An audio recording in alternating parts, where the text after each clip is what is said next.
Hello everyone, I hope you're all well and welcome to episode 122 of the Layton Fitness Podcast. So within this specific episode we'll be discussing what I've called the hidden challenge within the fat loss phase. This isn't often spoken about within the fitness industry, but having said that, it's arguably one of the most important factors within the fat loss phase. As I've spoken about many times before, within the fat loss phase we've got two goals: to lose body fat, to maintain as much muscle mass as possible, and as such we have weight training as the foundation of our routine to maintain as much muscle mass as possible, and therefore we're just decreasing calories and also increasing cardio over time to create the energy deficit needed for fat loss. I think most people typically understand that we need to be in this energy deficit, we need to be burning more calories than we're consuming. However, the hidden challenge within the fat loss phase is actually controlling hunger. This is typically one of many main reasons why people typically don't achieve their fat loss goals, why people go off track, why people binge and go well over their calories and macronutrients and then they just give up. Controlling hunger really is a difficult challenge. So I'm going to discuss a couple of different tips within this podcast. I think it's also firstly just important to note that some hunger is normal within the fat loss phase just because you're in an energy deficit over a chronic period of time, and that is an important point to make up front. The reason why is with all of my coaching clients, personal training clients, it can often be a question that comes up all the time is I'm hungry, is everything okay? And it's just important to know that is perfectly normal. If you aren't hungry, more than likely you would not be in an energy deficit needed for fat loss. So that's important to know because you need to try and appreciate this up front. So when I discuss some of these strategies, it's not just going to eliminate hunger, and it's going to therefore mean that you won't have any hunger within the fat loss phase. You will have hunger, but it can help to control hunger as much as possible within the fat loss phase. So the first tip is really to focus on higher volume foods. Now, something I've spoken about many times before, this is something that the evidence-based practitioners preach, is focusing on a flexible dieting approach, and that therefore means that no foods are banned within the fat loss phase. You can ultimately consume whatever foods you choose as long as you're meeting your calories and macronutrient targets, and if you're creating an energy deficit you will lose body fat regardless of the food sources.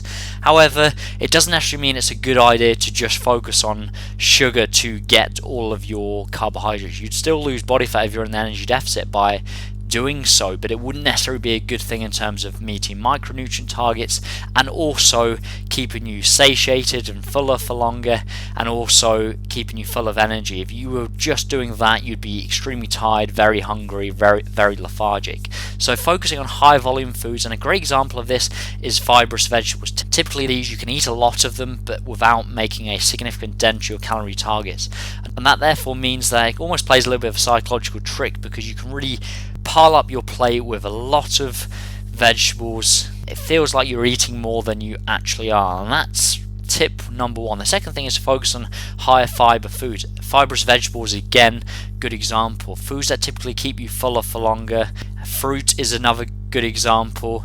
Focusing on more fibrous carbohydrate sources is another great approach to take because fiber helps keep you fuller for longer and again helping to blunt hunger.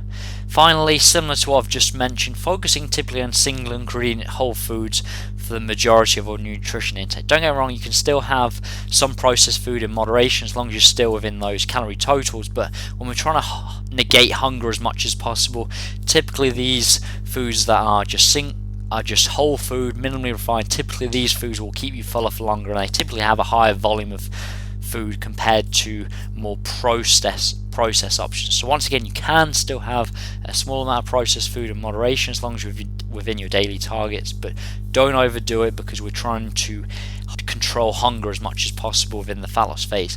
Now the final tip is to focus on moving more of your calories later in the day. This is something I do personally, it's something I suggest to all of my coaching clients. Typically most people are more hungry later in the day as opposed to how hungry they are in the morning, and therefore by grazing earlier in the day and having more of your caloric intake later in the day really helps to blunt hunger, just because later in the day you're more hungry and therefore it just makes more sense to have more food. Now, once again, with regards to meal timing or having more of your calories later in the day, this won't negate fat loss. This won't mean you'll start gaining body fat. Remember, fat loss is all to do with energy balance. Are you in an energy deficit at the end of the day, week, month, over a chronic period of time?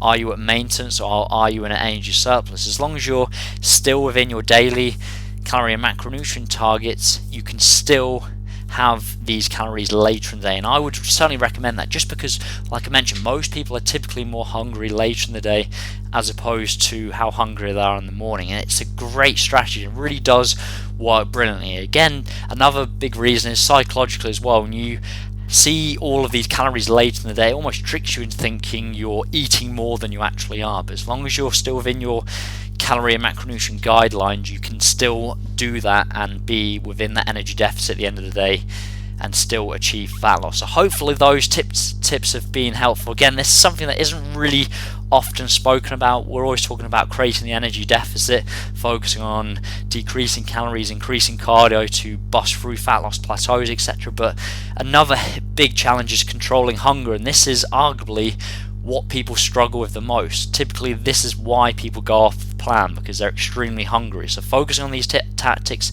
immediately should really help you achieve your fat loss goals with more ease. So thank you very much for listening. I'll look forward to speaking to you next week. If you're still yet to download my free ebook, How to Set Up a Nutrition Plan, if you go to James Layton, Layton, fitness.co.uk, you'll see a tab at the top of the page called free ebook, and you can download that immediately.